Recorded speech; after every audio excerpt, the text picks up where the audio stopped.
இலங்கை சிறையில் உள்ள மீனவர்களை விடுவிக்க கோரி தங்கச்சி மடத்தில் மீனவர்கள் திருவோடு ஏந்தி பிச்சை எடுத்து காத்திருப்பு போராட்டத்தில் ஈடுபட்டுள்ளனர். இதுகுறித்த விவரங்களை செய்தியாளர் வீரகுமரன் வழங்க கேட்கலாம். வீரகுமரன், இந்த போராட்டம் குறித்த விவரங்களை பதிவு பண்ணலாம்.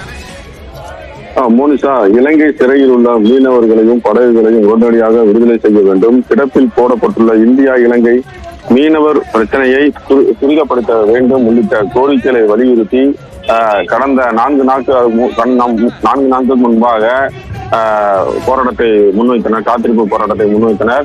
முதல் நாளாக உண்ணாவிரத போராட்டத்தையும், 2ஆம் நாளாக காத்திருப்பு போராட்டம், நேற்று கருப்பு கொடி ஏந்தி போராட்டத்தை நடத்தினர். இதுவரை மத்திய மாநில அரசுகள் மீனவர்களை விடுதலை செய்வது குறித்து எந்த தகவலும் முன்னெடுக்காத வகையில் இன்று 4வது நாளாக திருவோடு ஏந்தி போராட்டம் நடத்த இருப்பதாக முடிவு செய்து தற்போது திருவோடு ஏந்தி மீனவர்கள் அனைவரும் போராட்டத்தில் ஈடுபட்டுள்ளனர். இந்த திருவோடு ஏந்தி பிச்சை எடுக்கும் காசினை இலங்கை அரசால் இந்திய மீனவர்கள் விதிக்கப்பட்ட அபராத தொகைக்காக எங்கள் மீனவர்கள் கையில் திருவோடு ஏந்தி பிச்சை எடுத்து மத்திய மாநில அரசுகளுக்கு வழங்கி மீனவர்களை மீட்பதற்காக இந்த போராட்டத்தை முன்னெடுத்துள்ளனர். இன்று மாலைக்குள் மத்திய மாநில அரசுகள் எந்த முடிவும் தெரிவிக்கவில்லை என்றால் நாளை 5வது நாளாக தீக்குளிக்கும் போராட்டத்தை மீனவர்கள் முன்னெடுத்துள்ளனர். அதனால் இப்போதைக்கு ஒரு பதட்டமான சூழல் நிலை வருகிறது. தொடர்ந்து மத்திய மாநில அரசுகள் மீனவர்கள் விடுதலை செய்வதில் எந்த ஒரு தகவலும் தெரிவிக்காத நிலையில் மீனவர்கள் தற்போது பிச்சை எடுக்கும் போராட்டத்தை முன்னெடுத்து வருகின்றனர். மோனிகா, விவரங்களை பதிவு செய்தமைக்கு நன்றி வீரகுமரன்.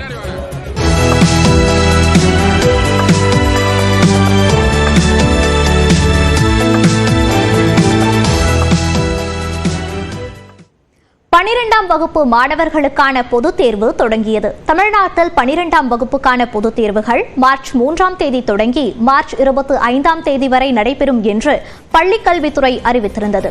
அதன்படி 12ஆம் வகுப்பு பொதுத் தேர்வு இன்று தொடங்கியது. முதல் நாளான இன்று தமிழ் உள்ளிட்ட மொழி பாடங்களுக்கான தேர்வு நடைபெறுகிறது. இந்த தேர்வில் தமிழ்நாடு மற்றும் புதுச்சேரியை சேர்ந்த 8,21,000 மாணவ மாணவியர் பங்கேற்றுள்ளனர். சென்னை மாவட்டத்தை பொறுத்தவரை 65,641 மாணவ மாணவிகள் தேர்வெழுதி வருகின்றனர். அசோக் நகர் அரசினர் மகளிர் மேல்நிலைப் பள்ளியில் ஏராளமான மாணவிகள் தேர்வெழுதினர். மாணவிகள் கடும் சோதனைக்கு பிறகே தேர்வறைக்குள் அனுமதிக்கப்பட்டனர். முன்னதாக நியூஸ் 18 தொலைக்காட்சிக்கு பேட்டியளித்த மாணவிகள் தேர்வுக்கு சிறந்த முறையில் தயாராகி இருப்பதாக தெரிவித்தனர்.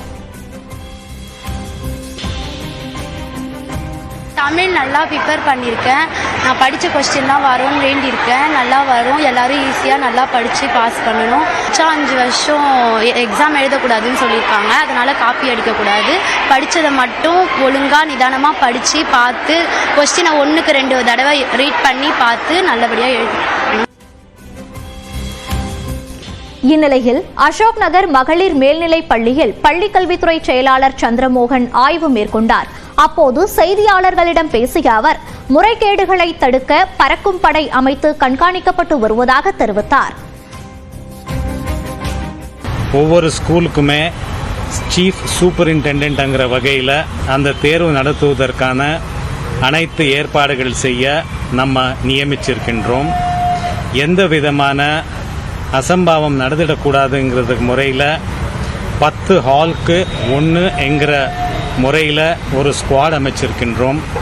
இந்த போல் 5000க்கு மேற்பட்ட பேர் ஸ்குவாட் டியூட்டியில் நம்ம அப்பாயிண்ட் பண்ணியிருக்கின்றோம்.